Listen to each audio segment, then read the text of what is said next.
à tous, j'espère que vous allez bien et aujourd'hui on se retrouve pour un bilan couture.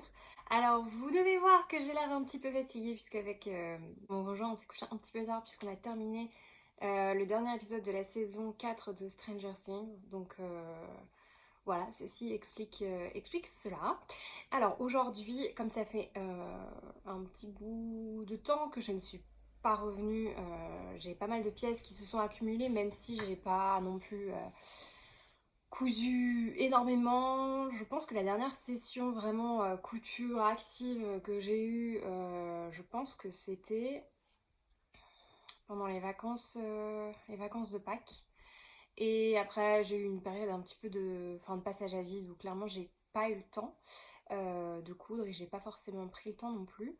Alors on se retrouve du coup dans mon salon. Vous pouvez admirer donc les traces de doigts sur ma bibliothèque.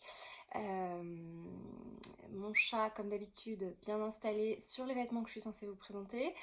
Donc tout ça pour dire qu'on se retrouve dans mon salon parce que comme on va refaire le toit et la dalle du rez-de-chaussée de notre maison, c'est le bordel partout. Donc là, c'est la seule zone qui est limitée. Je sais pas si je peux vous montrer, mais ça c'est mon chat. Et je pense que vous devez voir les cartons qui s'amoncellent. Et comment vous dire que dans la pièce couture, c'est pareil. Alors avant d'attaquer, je vais faire le petit blabla en introduction parce que j'aime pas le faire à la fin. Et comme ça j'en serai débarrassée, enfin débarrassée. Je sais pas ce que je vais vraiment garder dans ce que je vais dire, je verrai au montage. Mais j'avais envie alors pas de raconter ma vie de long en large et en travers, mais juste de refaire un petit update parce qu'en fait ça explique aussi le pourquoi de mes pièces, ce que je vais vous présenter aujourd'hui. Aujourd'hui vraiment, je pense sur tout ce que j'ai cousu ces derniers temps, vous présenter en priorité les pièces qui m'ont apporté du plaisir et du bonheur. Des pièces que, voilà, les pièces que j'ai principalement portées, que j'aime vraiment beaucoup. D'ailleurs j'y pense, mais je vais le faire maintenant parce que j'ai oublié. Qu'est-ce que je porte? Je vais tout faire dans le désordre, voilà. Je pense que j'ai abandonné l'idée un jour de faire un truc à peu près organisé. Donc je porte un... Je vais y arriver, hein. Je porte un t-shirt issu d'un couture actuel dont j'ai oublié le numéro, que je vous ai présenté l'année dernière dans un bilan couture que je vous remettrai en barre d'infos, qui est un haut à épaulettes, tout simple, fait dans un jersey de viscose très fin que j'avais eu au marché Saint-Pierre, qui est de très mauvaise qualité parce que là vous voyez pas, mais est-ce qu'on voit? Oui, on voit. Ça fait des bouloches. Ça fait des bouloches de partout. Et en plus, le noir comme ça, c'est une catastrophe. Ça chope toutes les poussières, ça chope tout quoi. Surtout que j'ai un chat blanc, donc je suis souvent recouverte de poils. Mais c'est un t-shirt que je porte énormément et que j'aime beaucoup. Et que j'avais pas eu assez de tissu, donc j'avais fait une découpe au milieu. Bon là, ça se voit pas avec le... Je peux pas me reculer et je peux pas reculer mon trépied dans un petit espace. Donc, donc voilà. Et avec, je porte. Alors attendez, parce que là, c'est la contorsion à ce stade-là. Je porte. Je vais faire ça. Je porte ma jupe Bélis de Pretty Mercerie.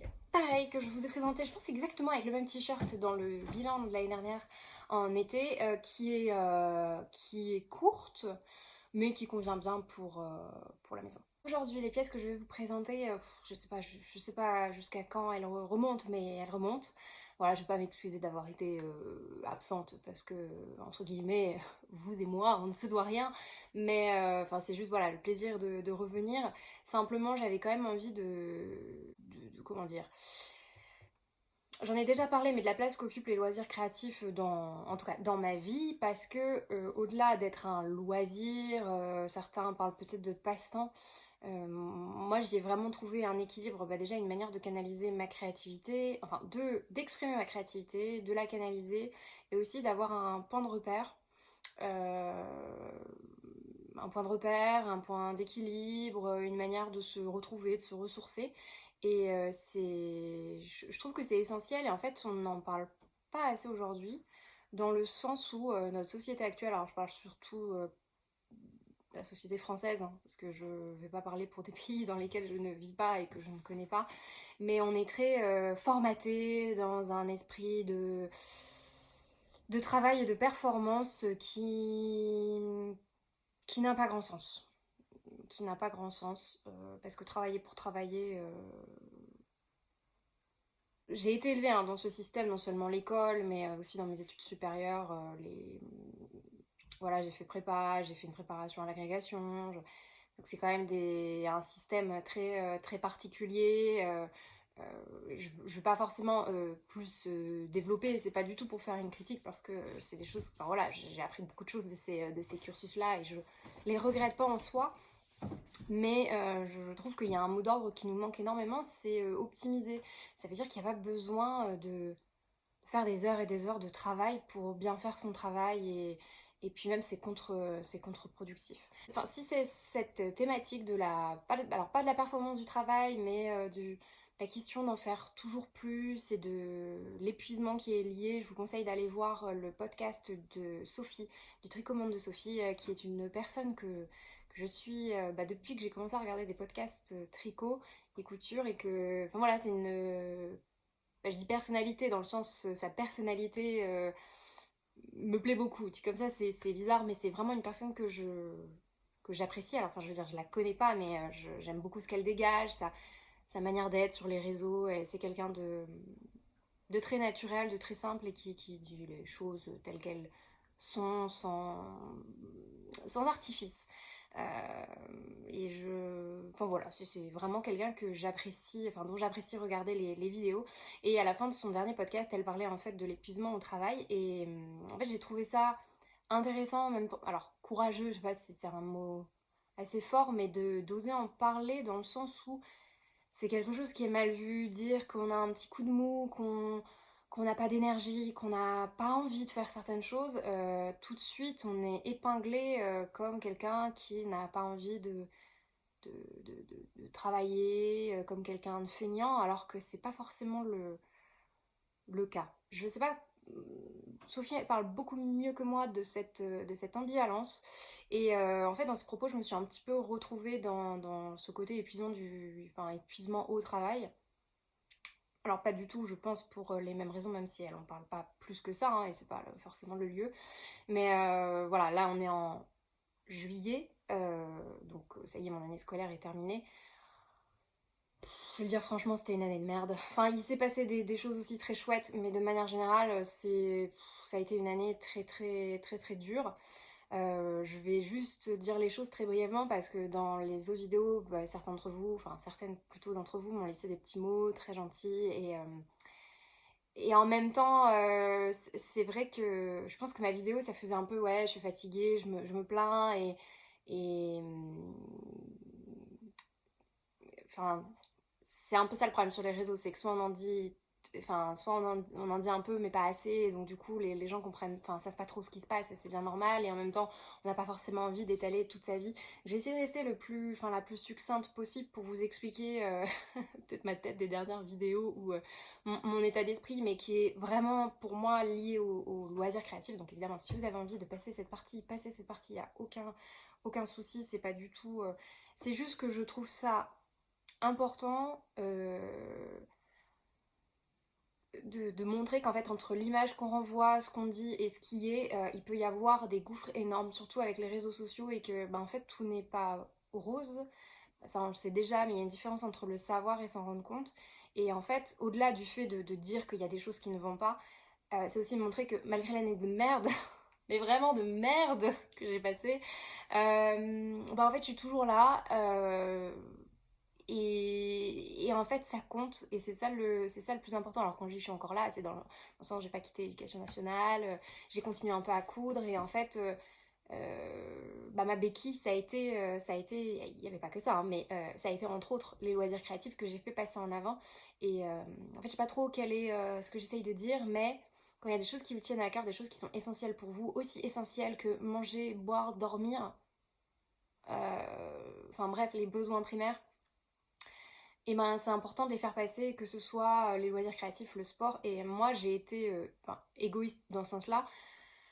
Au sens où cette année, ce qui est passé prioritaire, bon, c'était certes manger, dormir, faire mon sport et les loisirs créatifs. Et une fois que j'avais ça, qui me permettait à peu près d'avancer, d'avancer ou en tout cas de pas rester par terre, euh, bah, je pouvais à peu près faire le reste. Bon, vous allez voir que ça a aussi un lien avec des projets que j'ai faits où j'avais pas toute ma tête exactement.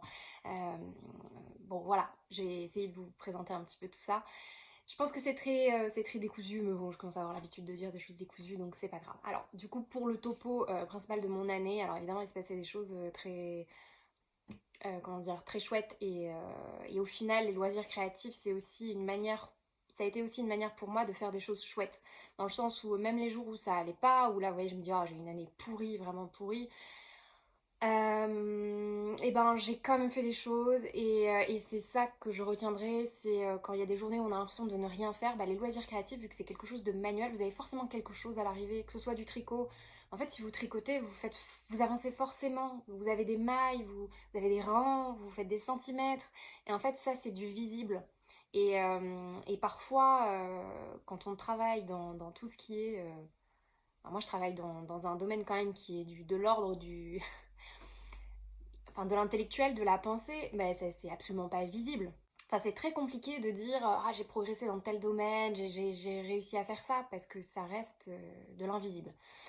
Donc il y a à peu près que dans mon travail par exemple où bah, quand j'évalue mes élèves, enfin où je vais voir leur progression, donc là je le vois, mais il y a toujours un moment où on oublie si on n'a pas la trace.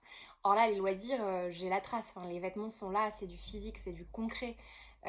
Donc c'est une manière aussi de se dire, voilà, j'ai pas totalement perdu mon temps, quand parfois on a l'impression de perdre son temps alors que c'est pas le cas. Donc, si je fais un résumé très bref de mon année, en fait, quand je vous ai parlé de mon contexte professionnel, je sais que comment dire, c'est toujours un petit peu compliqué d'en parler parce que entre la vision que le monde professoral a, à travers les médias notamment, et la réalité,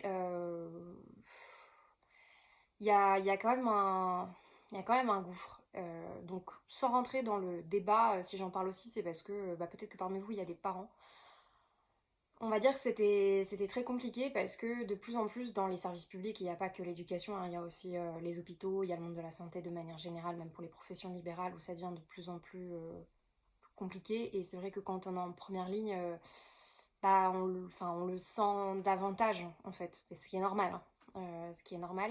Et alors, sans rentrer dans les débats et dire que tout se dégrade, la difficulté en fait, et la raison pour laquelle il y a autant aussi de collègues professeurs qui arrêtent le métier ou qui sont bah, en épuisement total ou en burn-out, euh, c'est qu'en fait on nous en demande de plus en plus, mais y compris dans des champs de compétences qui ne sont pas les nôtres.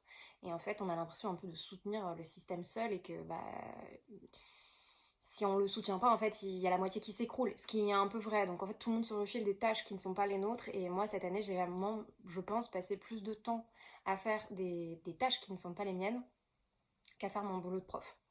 Mais ce qui évidemment après a des répercussions sur les élèves, sur leur éducation. Enfin quand je dis leur éducation, c'est pas au sens de je leur apprends les bonnes manières, etc.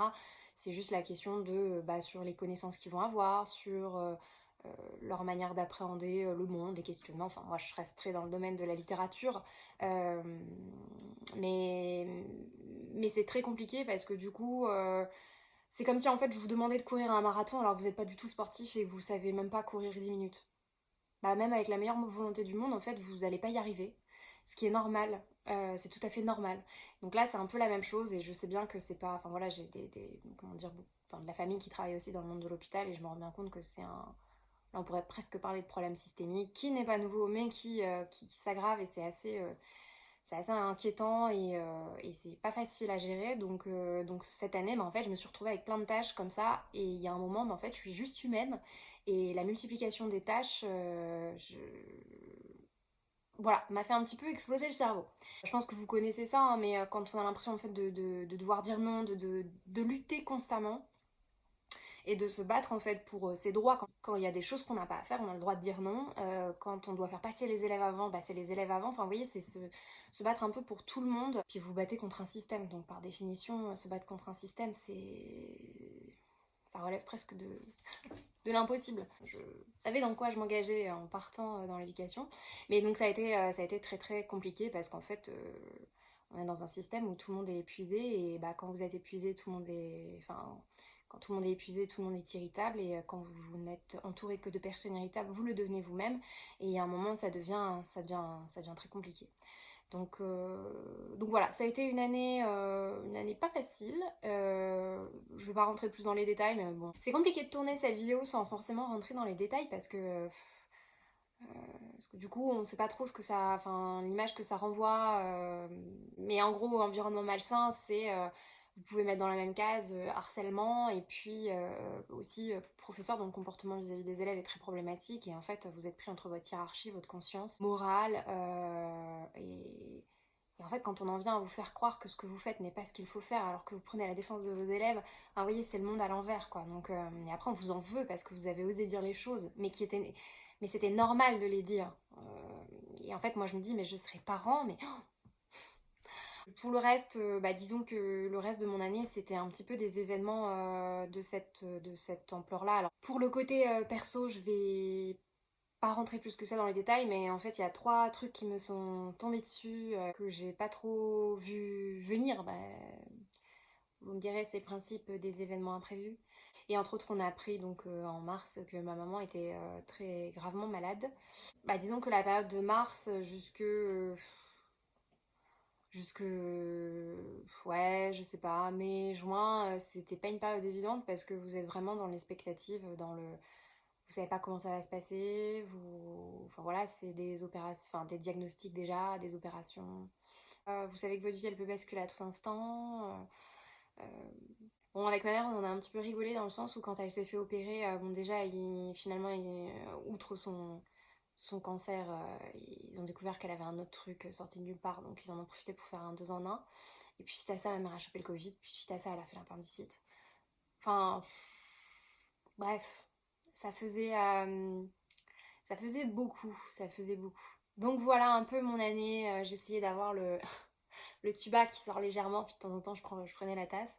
Mais donc voilà, ça va expliquer un petit peu l'état déphasé dans lequel je suis. Et puis vous allez voir, il y a un projet vraiment où j'avais absolument pas compris enfin pas ce qu'il fallait faire, mais bon, je vais vous expliquer tout ça. On va commencer avec les projets dont je vous avais parlé, qui étaient les projets de printemps. Où je vous en avais présenté 5 et bah, je vais vous dire un petit peu ce que j'ai fait, ce que je n'ai pas fait, pourquoi. Bah, je vais commencer tout de suite en essayant de récupérer ça parce que mon chat s'est mis dessus. Le premier projet que je vais vous présenter, donc, c'est le top dont je vous ai parlé, qui était un top à encolure haute, sans manches, que je devais faire dans un jersey côtelé tencel élastane de Mind the Maker, que j'ai trouvé chez Rascol, puisque c'est là que le tissu est vendu le moins cher.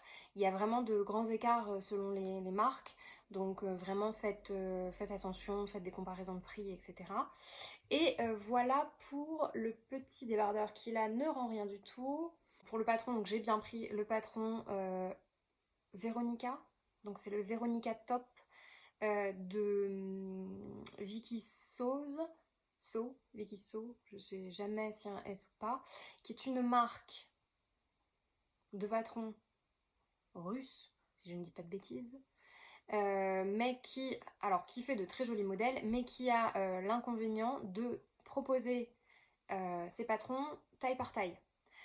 Ce qui veut dire que vous achetez la taille 38, vous achetez la taille 40, la taille 42, mais à chaque fois, vous êtes obligé de la racheter. C'est-à-dire que si le 38 ne vous va pas, que vous faites une toile et vous vous rendez compte que ça ne vous va pas, il faut acheter la taille du dessus. Donc chaque fois, il faut repayer. Donc tout n'est pas vendu dans un seul et même fichier. Ce que je trouve... bon, j'ai l'impression que... Il y a une autre marque russe aussi qui fait ça, et j'ai l'impression que c'est à peu près le même principe.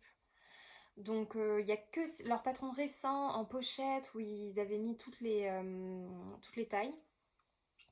Après, bon, vous avez un tableau des mesures hein, qui vous permet de choisir votre taille.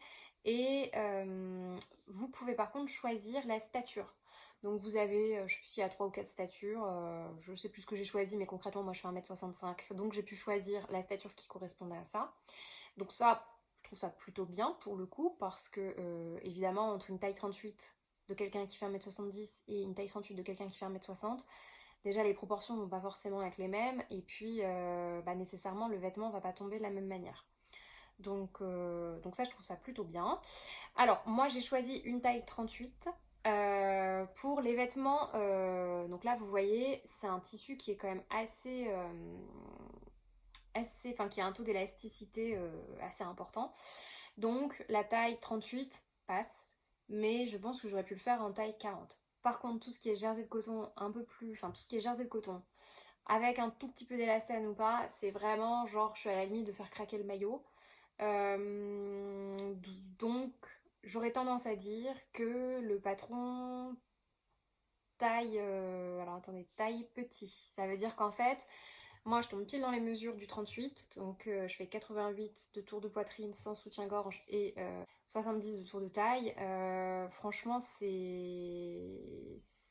limite. C'est limite. J'aurais pu racheter la taille 40.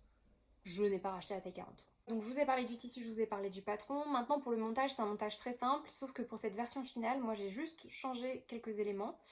Déjà, comme vous pouvez le voir, je n'ai pas fait la bande d'encolure et les bandes d'emmanchure qui sont proposées avec le patron. Donc tout est proposé, tout vous expliqué pour le monter. Je crois que d'ailleurs dans le livret d'explication, c'est marqué. Je crois que c'est fait majoritairement à la machine. Alors moi je fais tout à la surjeteuse et à la machine. Mais là en plus comme j'avais... enfin je vous rappelle, mes objectifs de l'année c'était de maîtriser ma surjeteuse... Non, pas ma surjeteuse, ma recouvreuse. Et donc je m'étais entraînée sur les toiles d'avant pour pouvoir faire cette finition à la surjeteuse. Donc en fait j'ai un pied spécial qui me permet d'englober la bande de tissu, de la replier et de la coudre façon finition du commerce. Pour le montage c'est assez simple, donc du coup j'ai pas suivi la gamme de montage dans le sens où traditionnellement vous montez les épaules, vous montez les côtés et ensuite vous avez votre bande d'encolure prédéfinie que vous repliez en deux et que vous venez coudre sur votre encolure et vos emmanchures. Moi j'ai du coup pas fait ça. Ce que j'ai fait, si je me souviens bien, j'ai cousu une épaule. Une fois que cette épaule était cousue, j'ai cousu une bande d'emmanchure.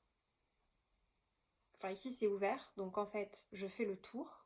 Je fais touc touc touc touc touc touc touc touc touc touc touc. Et là c'est toujours pas cousu sur le côté. Je fais ma bande d'encolure, donc pareil, je fais tout le tour. Hop.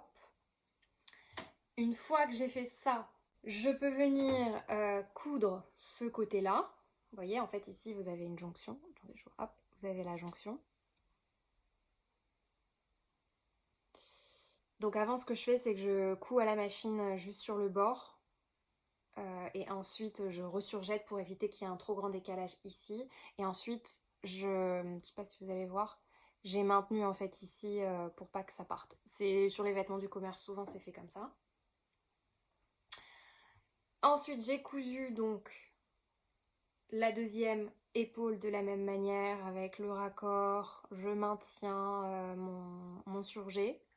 Et j'ai pu, du coup, ensuite revenir sur ma recouvreuse, faire la dernière bande d'emmanchure et du coup bloquer la machine à coudre et surjeter le dernier côté.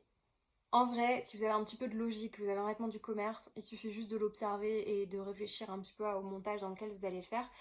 Pourquoi j'étais obligée de faire comme ça ? Parce que sinon, si vous avez déjà fait vos épaules et qu'ensuite vous faites le tour avec votre biais, en fait vous pouvez pas enfin il va pas être pris en sandwich dans la couture, donc en fait il va juste se superposer et ça fait moche et vous pouvez pas finir comme ça.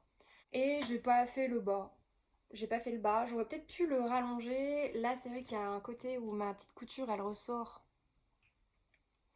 mais après voilà, ça s'effiloche pas du jersey, donc c'est pas bien grave et c'est souvent rentré dans mon pantalon ou dans ma jupe.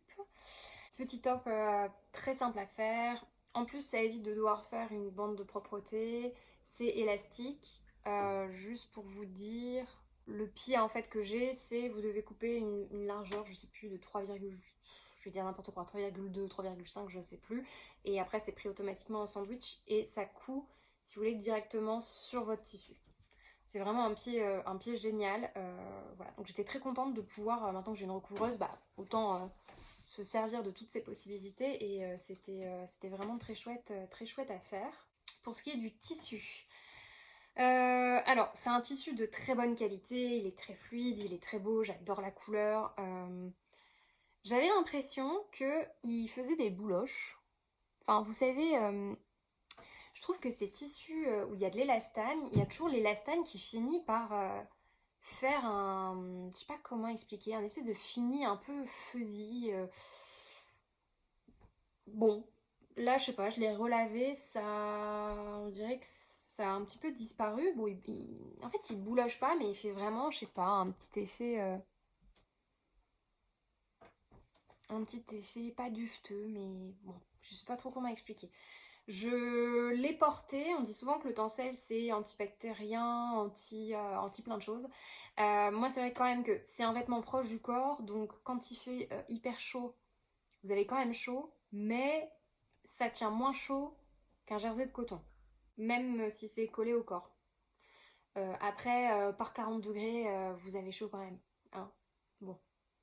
Donc voilà pour ce top, ça c'est vraiment le t-shirt qui m'a mis en joie, que j'ai porté mais déjà au moins, je sais pas, une vingtaine de fois, même plus. Enfin genre, je pense que je l'ai porté au moins 1 à 2 fois par semaine. Et là pendant les vacances, je vous avoue, parfois je sais pas quoi mettre, je mets ça, enfin. Je le porte avec une jupe noire, longue, je le porte avec des jeans, quand je mettais des jeans parce qu'il faisait 20 degrés. Je l'ai mis pour aller faire du sport avec les élèves quand on a fait une course d'orientation dans Paris.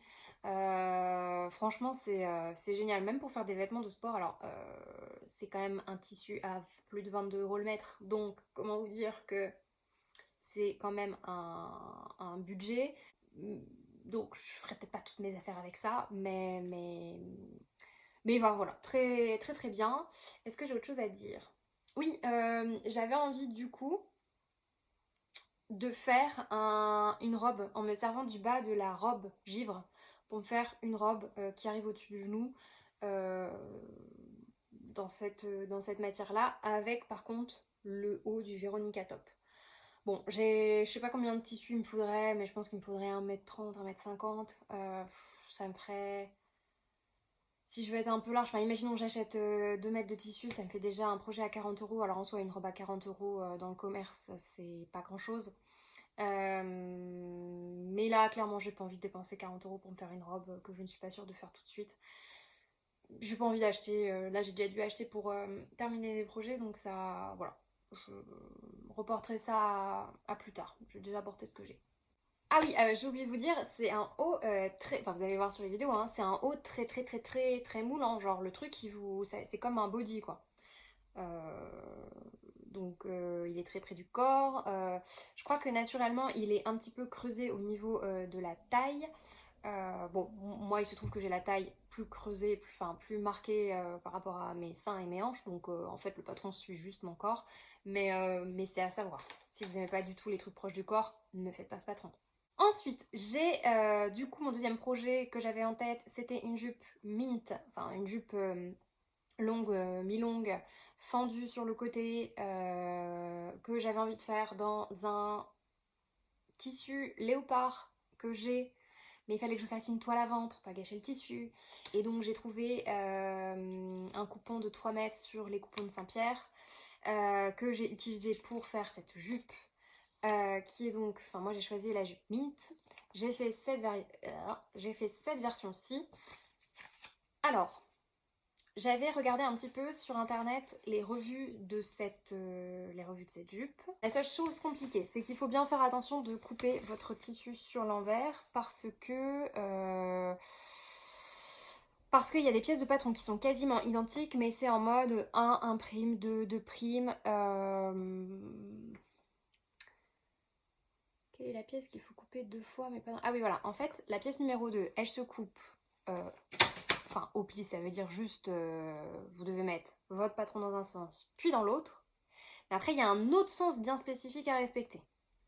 Donc si vous voulez pas monter votre jupe dans le sens inverse, là pour le coup respectez scrupuleusement la comment dire la manière dont sont placées les pièces de patron.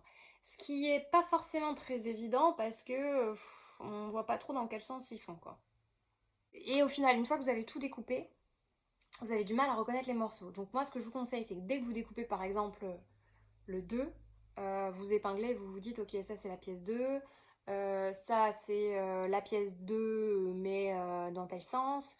Enfin vraiment organisez-vous dans votre espace de couture, sinon il y a un moment où vous ne saurez plus ce que c'est. Surtout que la viscose ça bouge beaucoup.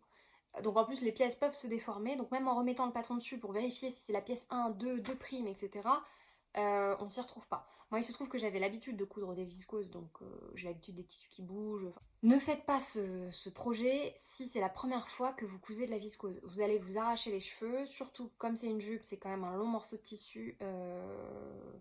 Moi il se trouve qu'à ce moment-là j'avais 2 planches à découper, ce qui est très pratique. Si vous n'en avez qu'une, c'est l'enfer, oubliez. Mais je vous en reparlerai dans... Enfin, je vais vous en reparler dans un instant.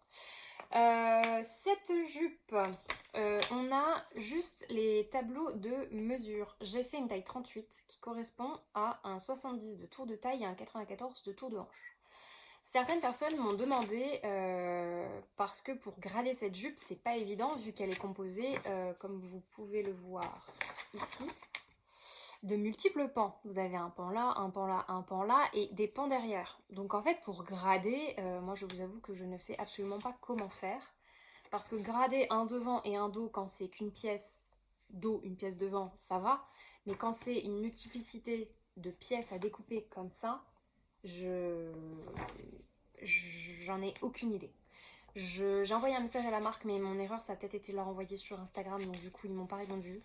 Donc je ne sais pas quoi vous dire. La seule chose que je peux vous dire, c'est que quand j'ai cousu cette robe, je devais faire un 70 de tour de taille et un 98, 96, 98 de tour de hanche. Il se trouve que là, je fais 100 cm de tour de hanche. Je rentre toujours dans la jupe. En plus, comme elle est fendue, en fait, vous avez quand même de l'ampleur. Donc, moi, j'aurais tendance à vous dire de vous fier à votre tour de taille. Et vous savez, enfin après, ça dépend aussi comment vos formes sont réparties. Après, j'ai quand même des fesses assez rebondies et des cuisses, pareil, assez rebondies. Grosso modo, je fais 80, non pardon, 80, 100 cm de tour de hanche. Ça passe. Après, vous verrez sur les vidéos, le fait que ce soit ample sur le côté, du coup, fait que c'est pas très très grave. Après, une fois encore, si vos formes sont réparties sur les... Comment on appelle ça? Pas les poignées d'amour, mais pas les fesses, mais le haut des hanches, tout ça, c'est à vous de voir. Faites une toile, mais moi, en tout cas, ça passe. Et heureusement, parce que sinon, je ne sais pas comment Enfin, sinon, il faudrait que je fasse un 40, enfin, entre le 40 et 42, mais je flotterais autour de taille, quoi. Donc... Il n'y a pas de grande difficulté après la couture, une fois que vous avez surfilé, que vous savez dans quel ordre poser vos pièces, vous avez juste à coudre. Et la ceinture, vous la thermocollez, enfin il n'y a rien de très... Franchement, c'est un projet assez simple, je vous dis, la chose la plus compliquée, c'est la découpe des pièces. Donc moi, mes planches à découper, ce sont des 60 par 90, donc au début j'en avais qu'une, et puis pour un autre projet dont je vous parlerai après, j'en avais racheté une deuxième, parce qu'en fait quand il faut couper un pantalon, une jupe un peu longue, à chaque fois il me manque ça sur ma table à découper. Et c'est le meilleur moyen pour décaler son tissu, pour pas bien découper tout ça, donc j'ai fini par investir dans une deuxième planche à découper. Moi j'ai une planche à découper de chez... Enfin, les deux je les ai achetées chez Rascol. La première c'était pas la marque Rascol mais elle n'existe plus. Et la deuxième c'est une marque Rascol et ça fonctionne très bien. Vous savez c'est les planches auto-cicatrisantes où vous pouvez couper votre tissu avec un cutter rotatif. Ça marche super bien. En plus ça stabilise un peu votre tissu, ça évite qu'il se barre dans tous les sens. Enfin c'est... Franchement c'est génial. C'est génial, investissez dans une planche à découpe et un cutter rotatif. La seule chose que j'ai faite, c'est qu'il y a un moment, moi je voulais ma fente sur la droite et que sur le dessin technique, le montage est prévu pour la fente à gauche.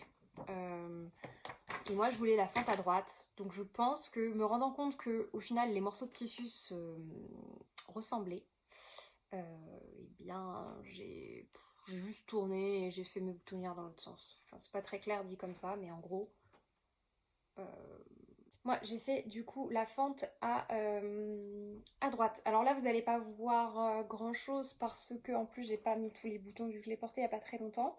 Voilà, moi je vous conseille de la faire dans un tissu trifluide. Je trouve qu'elle passe mieux avec des imprimés parce que sur des tissus unis, je pense qu'on aurait tendance à... Ah mais ça se craque. Bon alors c'est l'inconvénient des tissus des coupons de Saint-Pierre, c'est que euh, la qualité est pas terrible, hein. Pas terrible, pas terrible. Bon, je le savais, c'est une toile, mais bah c'est dommage, j'aimais bien ma toile. Je l'ai faite quand même avec amour et avec soin. Je vous conseille aussi un tissu qui ne soit pas blanc sur l'intérieur, enfin vraiment vraiment blanc. Là vous voyez par exemple, l'envers de mon tissu n'est pas totalement blanc. Il est jaune plus pâle, mais ça fait moins bizarre. Bon bah je suis déçue de voir que c'est déchiré, je ne sais pas pourquoi. Voilà pour ma petite jupe. À l'intérieur c'est cousu et surfilé, mais tout ça c'est expliqué dans la gamme de montage. J'ai fait un petit tourrelet rabattu pour le bas de la jupe. Et pour les boutons, j'ai pas suivi le nombre de boutons indiqués. J'en ai mis 5 plus 1 pour la ceinture. Et la fente, moi, arrive assez haut sur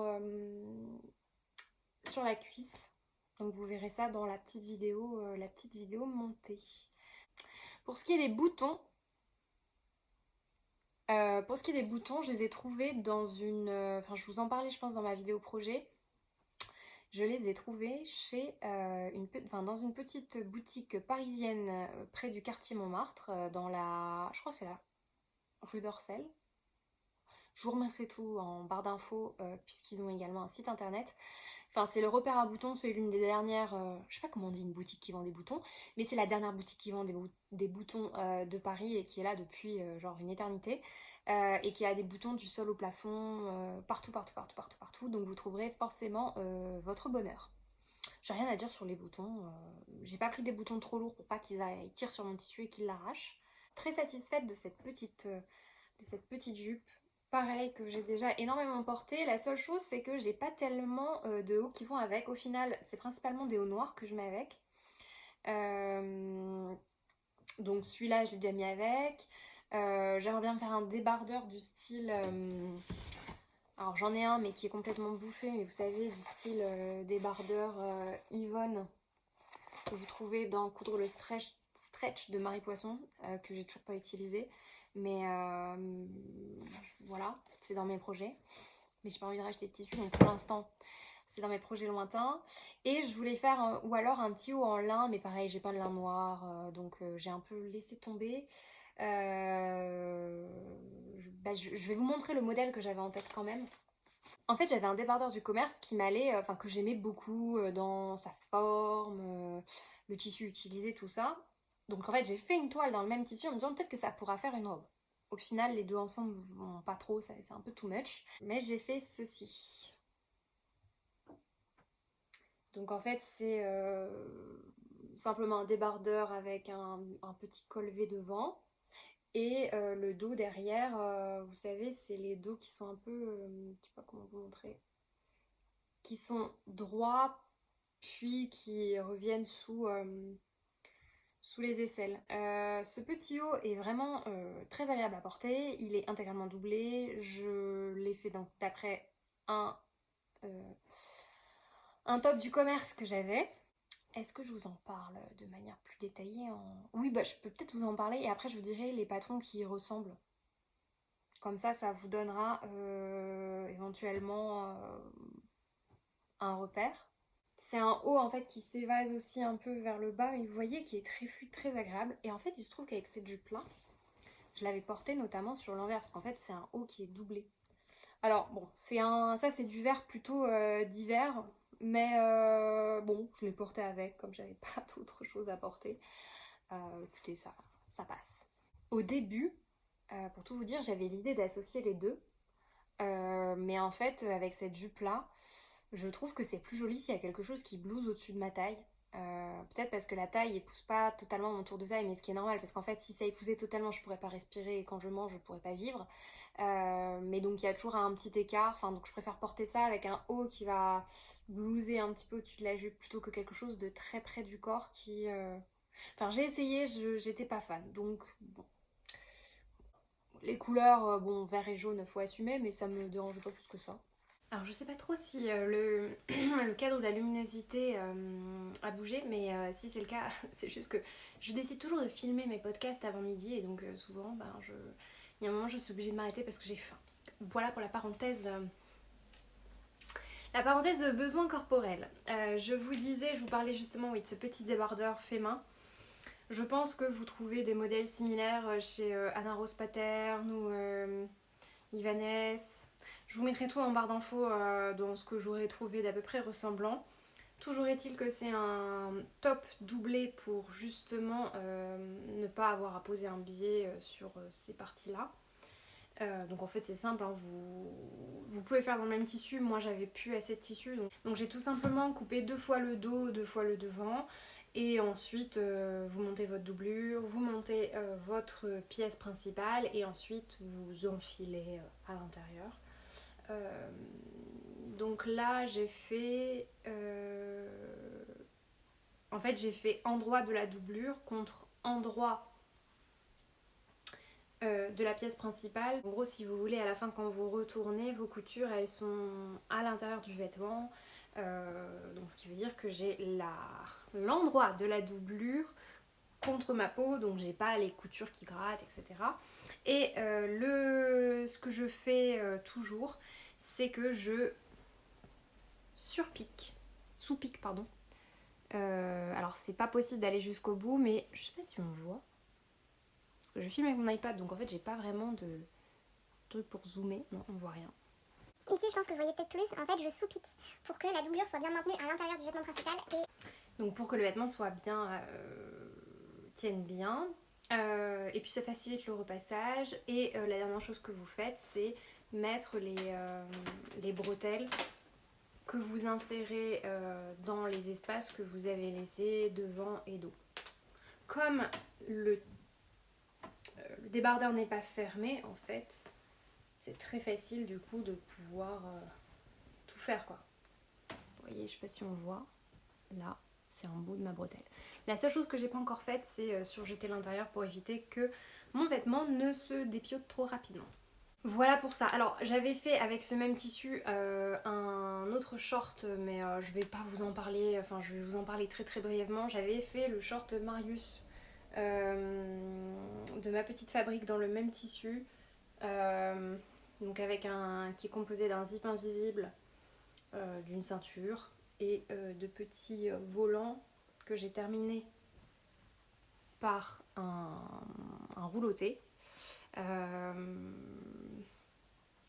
Je l'ai fait en 38, je pense que j'ai fait par rapport à mon tour de taille. J'étais pas spécialement convaincue par la forme, dans le sens où je le trouve trop court. Mais en même temps, depuis, vu que j'ai pris vu que mon tour de hanche s'est un petit peu élargi, ça a peut-être joué aussi, mais de manière générale, quand je regarde sur internet, il y a des.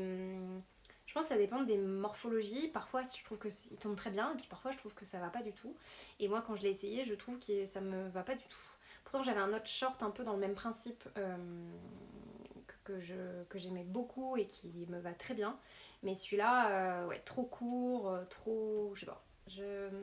Il tombe pas bien.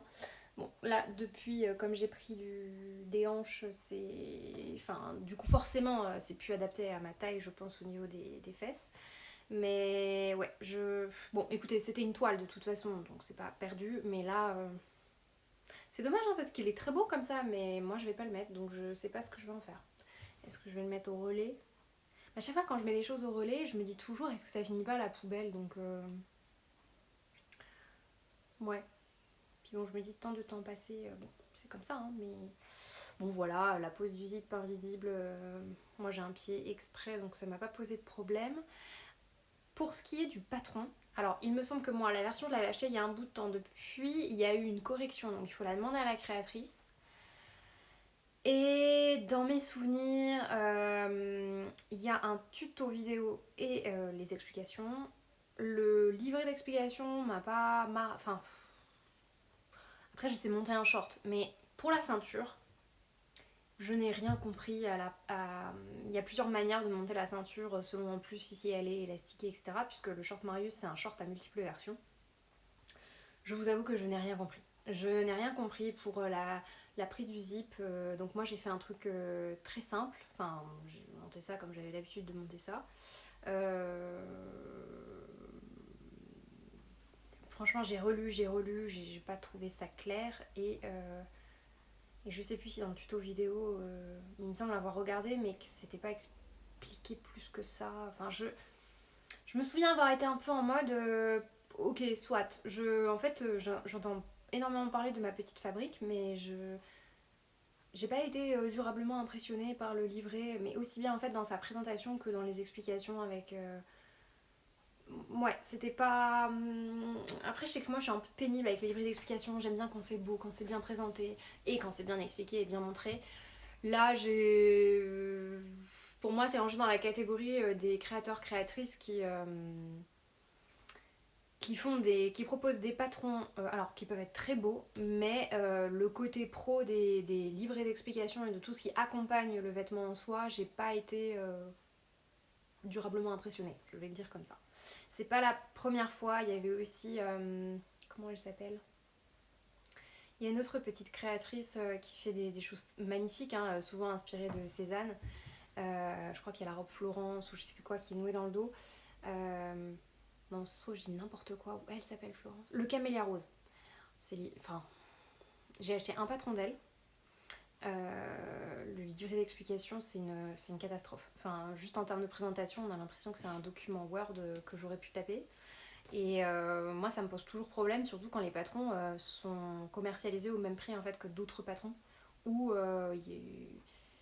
enfin, quand je vois l'énergie que mettent certains créateurs dans la présentation des livrets, enfin, c'est quand même un produit qu'on nous vend, donc moi je trouve qu'il y a quand même un minimum syndical à respecter. Euh, J'en reparlerai à un autre moment, mais voilà, j'ai pas été. Après, je vais rien dire de plus. C'est la première fois que je cousais un vêtement de ma petite fabrique. J'ai rien cousu d'autre d'elle, donc j'ai pas vraiment de point de comparaison. Mais ouais, Short Marius, ça a été un petit peu mini déception. Je développe pas plus que ça parce qu'en plus je l'ai pas tellement porté. Entre temps, j'ai pris des fesses, donc je peux pas vous proposer un vrai retour. Voilà, vous voyez, autant la jupe Bellis l'année dernière, quand je l'avais présentée, je disais que je la portais pas parce que je la trouvais trop courte. Là, bah, avec un an de recul, je me rends compte qu'en fait, je la porte toujours en été chez moi et que pour le coup, bah, elle a cette utilité-là, elle est très belle, j'adore toujours autant le tissu, ça me met en joie. Et puis voilà quoi, enfin, c'est un vêtement qui a trouvé son utilité. Ça, pour le coup, je vais le donner, je le vendre, je sais pas. Ou alors je le dépiote et je récupère juste ma fermeture éclair. Mais bon, ça, je trouve ça toujours dommage quoi, parce qu'en soi, le vêtement pourrait très bien aller à quelqu'un d'autre, hein, ou à une ado. Bon. Donc, bah là, pour le coup, c'était un coupon bien rentabilisé. Je crois qu'il m'en reste encore un petit peu. Je pense que je ferai des chouchous avec. Je pense que je vais vous présenter un dernier projet. Je vais vous présenter un projet que j'ai adoré faire, dont j'adore le rendu, j'adore le tissu, j'adore tout dans ce projet. Il y a juste un petit truc. En fait, il y a deux trucs qui me posent problème, mais je vais vous en parler au fur et à mesure. Vous allez voir que c'est des problèmes sans être des problèmes. Alors, bon, rien n'est repassé chez moi, voilà, vous avez l'habitude, c'est pas grave. Je vous présente la chemise Ayla de Fibre Mood, qui est une chemisette oversize dont les manches sont comprises avec le corps. Donc, je vais vous montrer un petit peu la construction. En fait, donc le devant, vous avez un devant gauche, un devant droit. Tout est pris dedans. Vous avez un pied de colle et un col. Vous avez un dos et là, vous avez juste cette partie-là dont j'oublie, le haut du dos, mais qui inclut le haut des manches que vous devez rejoindre. J'ai adoré faire cette pièce. C'est une pièce hyper simple à faire. Après, c'est peut-être parce que j'ai quand même un certain nombre de chemises liserons à mon actif, donc Là à côté de ça c'était enfin c'était une couture rapide dans le sens où vous voyez c'est des manches, vous avez juste un rabat à faire, il n'y a pas de fente indéchirable, de fente capucin à faire. Donc voilà, c'est une chemise très très simple. Ce que j'adorais c'était le côté ample et cette partie là froncée dans le dos.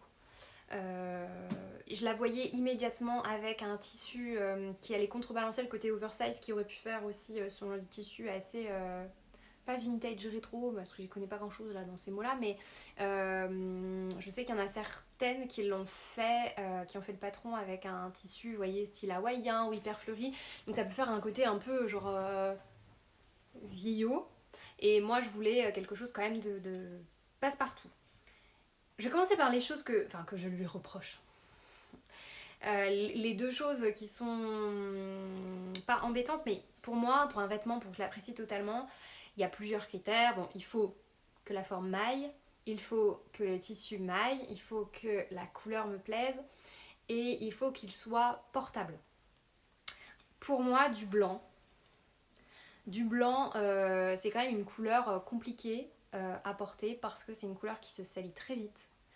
La moindre tâche, ou bah là par exemple j'ai un t-shirt blanc qui est passé à la machine que je n'ai pas mis dans un filet et ma machine fait n'importe quoi donc il y a des traînées noires dessus, bah voilà je peux le mettre à la poubelle. Sur un t-shirt noir clairement j'aurais pas vu la différence.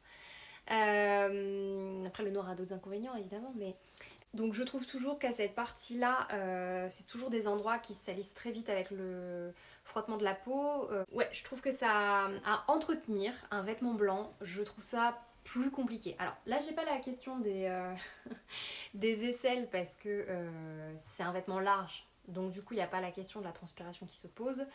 Ce que j'ai fait c'est que là quand elle était un petit peu salie, puisqu'elle a même la peau, j'ai mis du... Alors c'est pas du bicarbonate, c'est du percarbonate. Enfin du truc qui se vend, que vous pouvez acheter très facilement. Vous en saupoudrez un petit peu avec de l'eau sur votre vêtement, vous laissez un tout petit peu tremper puis après vous passez à la machine. Du coup pour le coup quand je l'ai lavée je l'ai mise dans un filet pour pas qu'elle soit tachée par ma machine qui fait un petit peu n'importe quoi. Mais bon, il y a toujours des petites traces qui restent. Donc je trouve qu'un vêtement blanc à garder dans le temps, c'est quand même beaucoup plus compliqué. La deuxième chose que je trouve un peu dommage, c'est qu'elle est quand même assez courte. Donc même avec un pantalon taille haute, devant, elle rentre pas tout à fait, ou elle ressort très facilement. Donc si j'avais su, je l'aurais rallongée de juste quelques centimètres pour pouvoir vraiment la faire tenir à l'intérieur d'une jupe, d'un pantalon, sans qu'elle ressorte. Parce que moi j'aime bien faire blouser mes chemises, tout ça, et dans ce côté oversize, mais dans un tissu fluide, bah tout de suite ça fait un joli tombé. Voilà, c'est les deux seules choses. Bah, après en faisant du blanc, je m'y attendais. Par contre la longueur, je m'y attendais pas. Donc parce que là j'ai pas fait de toile, en sachant que c'est une chemise, et une chemise, si c'est un peu trop grand, un peu trop petit, ça passe toujours. J'ai fait une taille S chez Fibre Mood. C'est la bonne taille. C'est la bonne taille. Après, si vous voulez un rendu moins oversize, bah, vous faites une taille en dessous. Si vous voulez plus oversize, vous faites une taille au-dessus. Mais là, je trouve que la taille S, c'était la taille qui était conseillée, donc c'est celle qui me va. Pour le tissu, c'est un joli lin viscose qui se froisse assez peu. Là, c'est froissé parce que je l'ai sorti du lave-linge et elle était... Enfin, ma chemise était en boule dans un filet. Enfin, pas en boule, mais voilà, dans un filet. Je l'ai juste étendue comme ça. Je la repasserai quand je la porterai. Et ça se froisse assez peu. Là, vous voyez, c'est le côté froissé parce qu'elle était un peu pliée dans mon lave-linge, mais... Et alors c'est un tissu qui garde la fraîcheur, enfin c'est incroyable, incroyable. Vous portez ça, c'est genre vous êtes dans un, pas un mini frigo quoi, mais ouais, vous avez l'impression d'être dans un vêtement réfrigéré. Je trouve ça incroyable, alors que pourtant c'est pas du lin, c'est vraiment mélange. Moi c'est vrai que j'aime beaucoup le lin viscose parce que le lin tout court je trouve ça trop rigide, alors que le lin viscose bah, ça garde une certaine fluidité. Bon, je reviens pas sur le problème de la viscose parce que je crois qu'on en a fait le tour, mais ouais, c'est un tissu vraiment que j'adore. Ce lin là c'est le lin Off-White de chez Cousette. J'avais aussi pris la couleur naturelle qui m'allait moins bien au teint. Là c'est du blanc, en gros c'est un blanc mais pas un blanc blanc, c'est un blanc écru. Et alors la seule chose que j'ai changé c'est en fait je ne voulais pas avoir de couture moche. Donc j'ai fait une couture anglaise. Bon, ça vous demande juste au lieu de mettre endroit contre endroit, de vous dire que vous avez 1 cm de marge de couture. Donc il faut prévoir de faire une première couture à 4 puis à 6. Et donc dans ce cas-là, vous commencez d'abord par faire envers contre envers. Bref, vous faites une couture anglaise quoi. Voilà, puis j'ai fait du coup des surpiqûres. J'en ai fait pas mal. J'en ai fait aussi ici sur les côtés de mes chemises, mais comme c'est blanc, ça se voit pas tellement.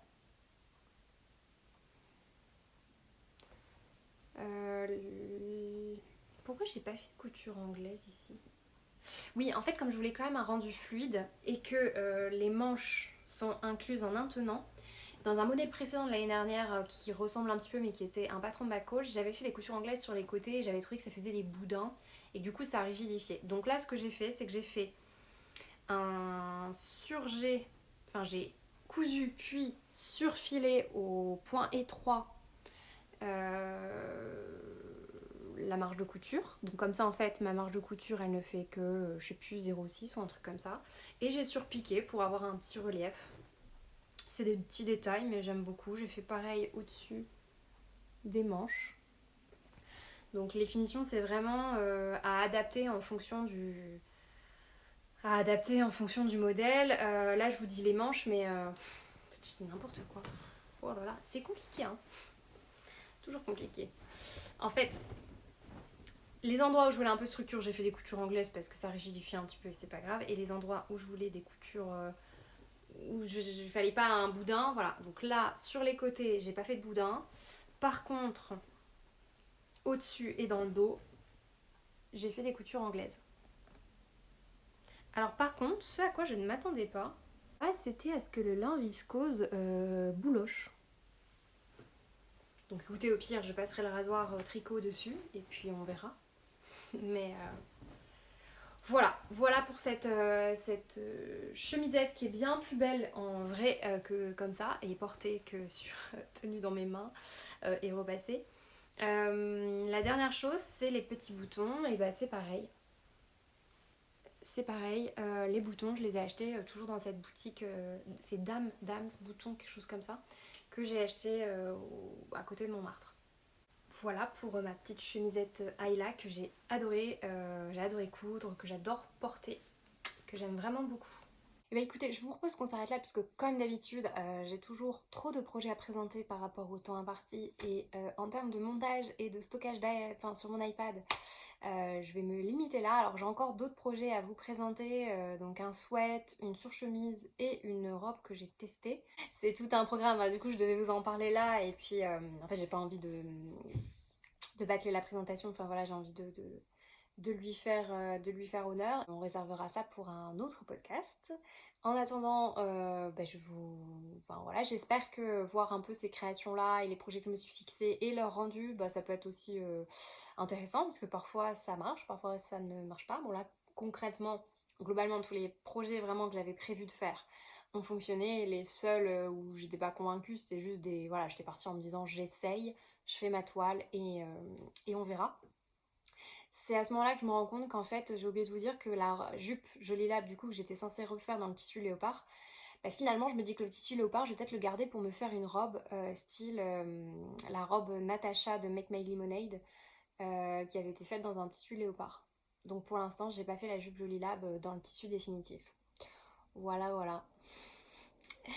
Et bah écoutez, sur ce, je vous souhaite une excellente journée ou une excellente soirée et je vous dis à très bientôt pour une prochaine vidéo.